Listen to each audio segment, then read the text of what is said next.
본문에서는 바로에게 내려진 두 번째 개구리 재앙에 대해서 기록하고 있습니다. 본문을 통해서 사람들이 섬기는 우상이 얼마나 해로운가, 그리고 우리가 행하는 가짜 회개에 대한 주의의 말씀 함께 묵상하도록 하겠습니다.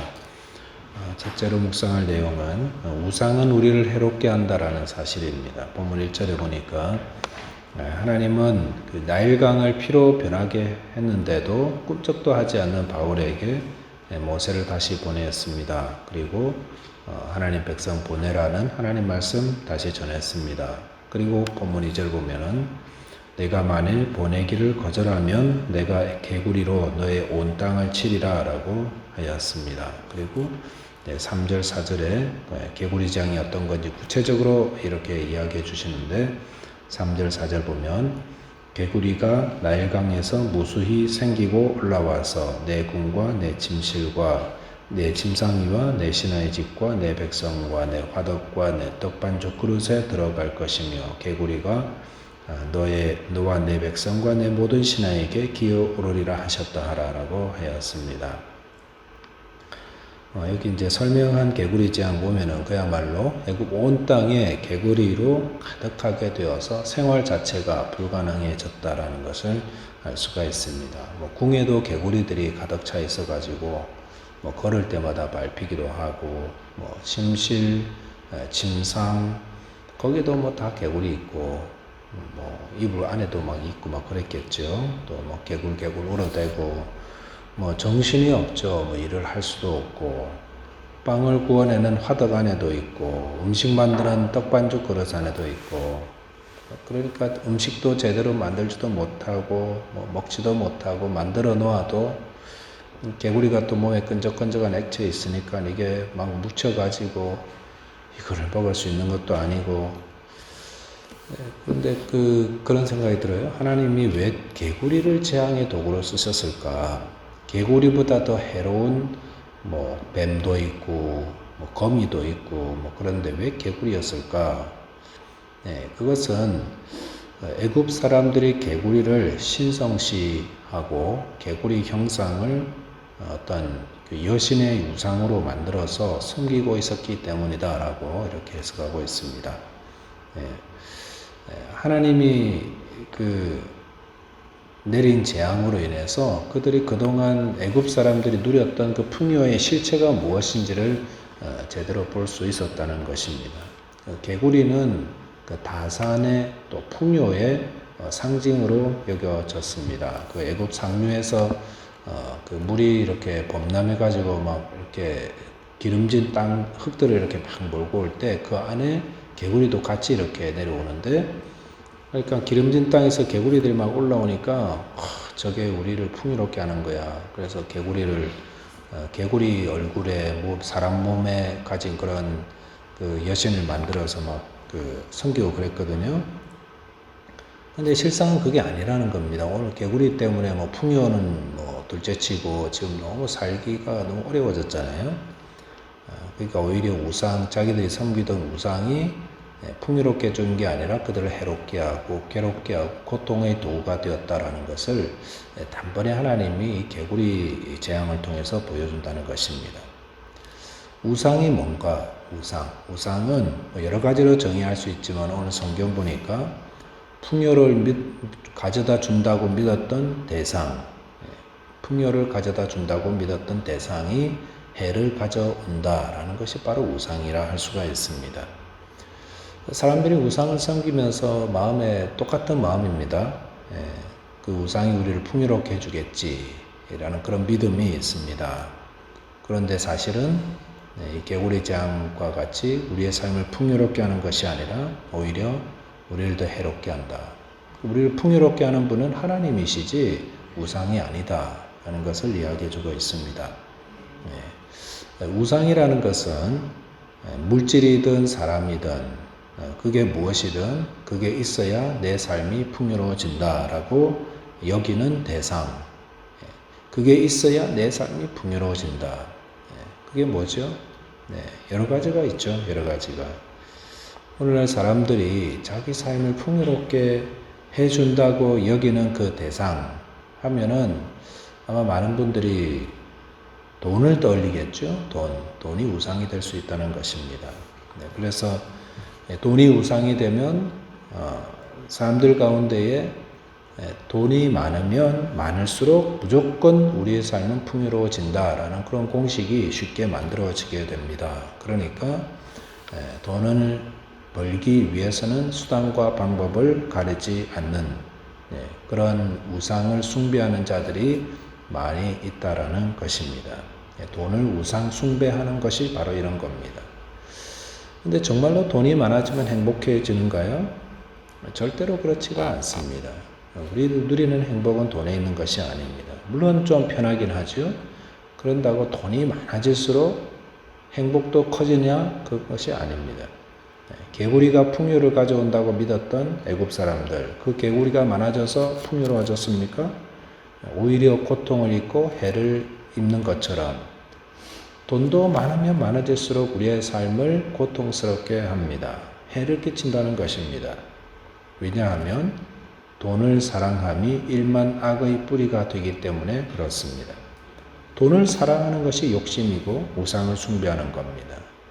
그 욕심이 있는 곳에 죄를 낳고 죄는 사망을 낳으니까 그 돈을 우상으로 섬기는 사람들의 삶이 괴로울 수밖에 없다라는 것입니다. 그래서 성경은 자족하는 마음을 가져라 이렇게 우리에게 말씀하십니다. 돈이 우리가 살아가는데 필요한 정도만 있으면, 남에게 빚지지 않을 정도만 있으면 적당하다라는 것입니다. 하나님이 개구리 재앙을 통해서 우리에게 말씀하신 바가 뭡니까? 우리의 삶을 풍요롭게 해준다고 생각하는 그 우상들이 사실은 그 우상으로 인해서 우리의 삶이 해를 끼치게 된다라는 것입니다. 그리고 정말로 풍요로운 삶, 복된 삶을 누리려면 하나님께 나아가야 한다. 이것을 말씀해 주십니다. 복되고 풍요로운 삶은 하나님 안에 있습니다. 하나님을 찾는 자, 하나님 말씀에 순종할 때에 하나님께서 그의 삶을 복되게 해주시는 것입니다. 저와 여러분께서 우리 안에 혹시 우상이 있는지를 살펴보시고 그 우상을 버리고 하나님 안에서 복되고 풍요로운 삶 누리게 되시기를 바라겠습니다. 두 번째는 가짜 회개를 주의해야 합니다. 가짜 회개라는 게 있죠. 회개는 했는데 가짜예요. 회개한 거 아닙니다. 본문 8절에 보시면은 바로가 모세와 아론을 불러 이르되 여호와께 구하여 나와 내 백성에게서 개구리를 떠나게 하라. 내가 이 백성을 보내리니 그들이 여호와께 제사를 드릴 것이니라 라고 하였습니다. 바로가 이 개구리 재앙 때문에 아주 혼이 난 것 같습니다. 그래서 바로와 아론을, 모세와 아론을 불렀습니다. 그래서 여호와께 기도해서 개구리를 좀 떠나가게 해달라고. 무슨 말입니까? 개구리 재앙을 가져온 분이 하나님이시다라는 것을 인정하고 있죠. 그리고 그 개구리를 떠나가게 하는 능력도 하나님께 있다. 이제 하나님을 인정하고 있는 것입니다. 그리고 이스라엘을 보내겠다라고 약속하였습니다. 그리고 12절에서 모세가 하나님께 기도했고 13절에 개구리들이 집과 마당과 밭에서 다 나와서 모두 죽었다. 살만해졌다라는 것입니다. 그러자 어떻게 됐습니까? 15절 보니까 그러나 바로가 숨을 쉴 수 있게 됨을 보았을 때에 그의 마음을 완강하게 하여 그들의 말을 듣지 아니하였으니 여호와께서 말씀하신 것과 같더라라고 했습니다. 바로 왕이 개구리가 물러가고 살만해지고 좀 조용해지고 또 쉴만하니까 그가 했던 약속을 취소해 버렸습니다.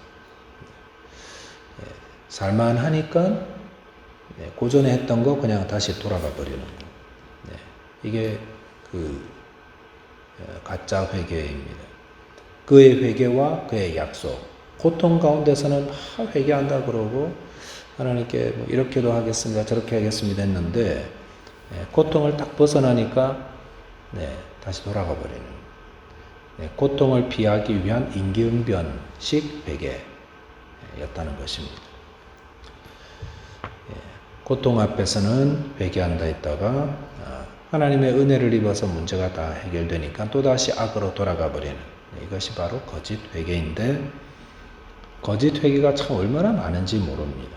그래서 어려움이 닥치면 누구나 눈물 콧물 다 쏟으면서 기도하고 자기 잘못된 행실을 바꾸겠다고 하고 또 주님의 일에 헌신하겠다고 하고 그렇게 기도하는데 하나님의 은혜로 모든 것들이 해결하고 나면은 언제 그랬냐는 듯이 옛사람의 삶으로 돌아가 버리고 마는 것이 거짓 회개고 또 이런 거짓 회개가 참 많죠. 그래서 회개를 좀 잘못 이해하는 분들이 계시는 것 같아요. 회개를 화끈하게 눈물도 흘리고 콧물도 흘리고 쫙 하면서 막 부르짖고 소나무 뿌리 하나 빼고 막 작업 빼고 막 이런 걸로 회개를 생각하시는 분도 있는 것 같아요. 물론 참 회개 안에 그런 게 있을 수도 있어요. 너무 고통스러워 자기 죄에 대해서 처절하게 이렇게 주님 앞에 후회가 되고 너무 죄송하고 자신이 너무 믿고 막 그러니까 어떻게 하다 보니까 막 뭐가 막 빼기도 하고 막 자기가 어떻게 되는지 돌아보지도 않고 그럴 수도 있어요. 그렇지만 그게 한 과정일 뿐이지 그게 참 회개가 아니라는 것입니다. 그것 자체가 참 회개가 아니라는 것입니다. 참 회개는 무엇입니까? 성경에 보시면 성경대로 우리가 회개를 봐야겠죠. 회개의 열매가 맺혀지는 게 참 회개다 이렇게 말씀하시잖아요. 세례 요한도 그렇고 예수님도 그렇고. 그러니까 그 말씀에 비추어서 우리 다시 한번 우리의 삶으로 돌아보면 회개의 열매 아닌 게 우리의 삶에 있습니다. 그게 뭡니까? 좀 오해는 하지 마십시오. 교회 출석하는 게 참 회개는 아닙니다. 성경 읽고 기도하고 교회 봉사하고 그걸 회개의 열매라고 보시면 안 됩니다. 물론 회개하는 분들이 그런 삶을 살기도 해요. 살아갑니다. 하지만 성경이 말하는 회개는 회개의 열매라는 것은 거짓말 하던 자가 거짓말 하지 않는 게 회개의 열매입니다. 저 사람 가끔 불리하면 거짓말로 위기를 모면해 가던 사람인데 언제부턴가 자기가 불리하게 되는 줄 알면서도 거짓말하지 않고 자기 잘못을 인정하고 있다는 겁니다. 이게 회개고 참된 회개의 열매입니다. 또한 회개의 열매라는 것은 자기 이익을 위해서는 물불을 가리지 않던 사람이 언제부턴가 손해되는 줄 알면서도 손해를 보고 희생을 하더라는 것입니다. 또한 회개의 열매는 자기 마음에 안 들고 마음에 뭐가 올라온다고 벌컥벌컥 소리 지르고 노를 바라던 분이 언제부터 저 사람 화내는 걸 본 지가 언제더라? 너무 부드러운 사람으로 변화되어 있다는 겁니다. 그래서 그 옆에 가면 편안해지고 괜히 가까이 하고 싶고 그런 사람이 되어 있는 것이 바로 회개의 열매입니다. 내가 눈물 흘렸다고 성령 체험했다고 이걸 회개로 착각하시면 안 됩니다. 그래서 회개가 아니라 쇼입니다. 쇼. 열매 없이 그것만 있는 거는 정말로 자기를 속이는 쇼예요. 자기를 속이는 쇼예요. 그래서 내가 언제 성령을 받았습니다. 언제 그렇게 기도했습니다. 그거는 그럴 수도 있어요. 그러나 그러면 그 다음에 회개의 열매가 나타났는가?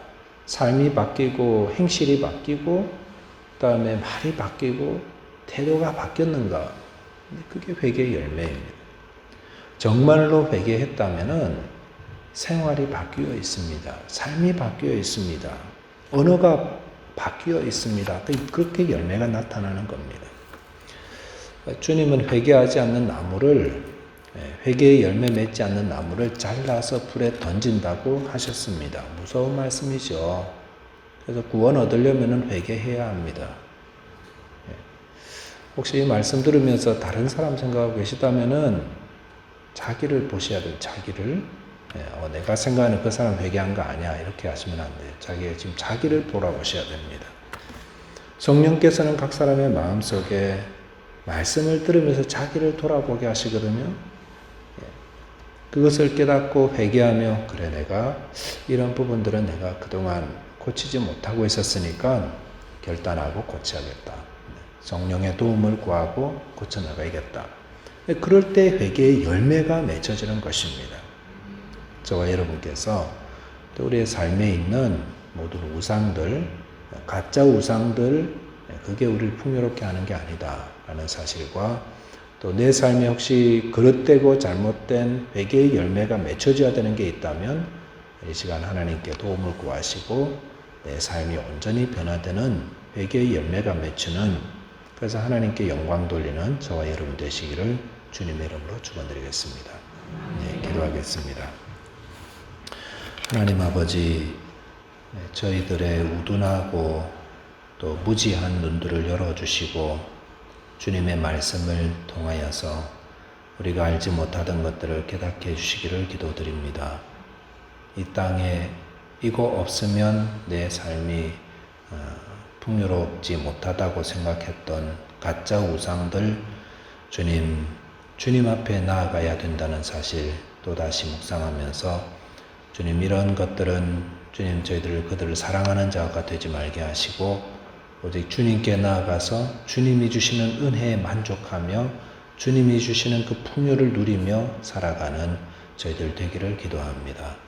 그리고 주님 또한 저희들이 주님 앞에 회개했다면서도 아직도 변화되지 못하고 바꾸지 못하고 버리지 못하는 그런 부분들, 주의 성령께서 가르쳐 주셔서 주님 피 흘리기까지 죄를 멀리하는 것처럼 주님 이 잘못을 회개하며 바꾸어 나가며 주의 도우심으로 변화되어가는 회개의 열매가 맺혀 하나님께 영광 돌리는 저희 모두 되게 하여 주옵소서. 우리 주님 예수 그리스도 이름으로 기도하옵나이다.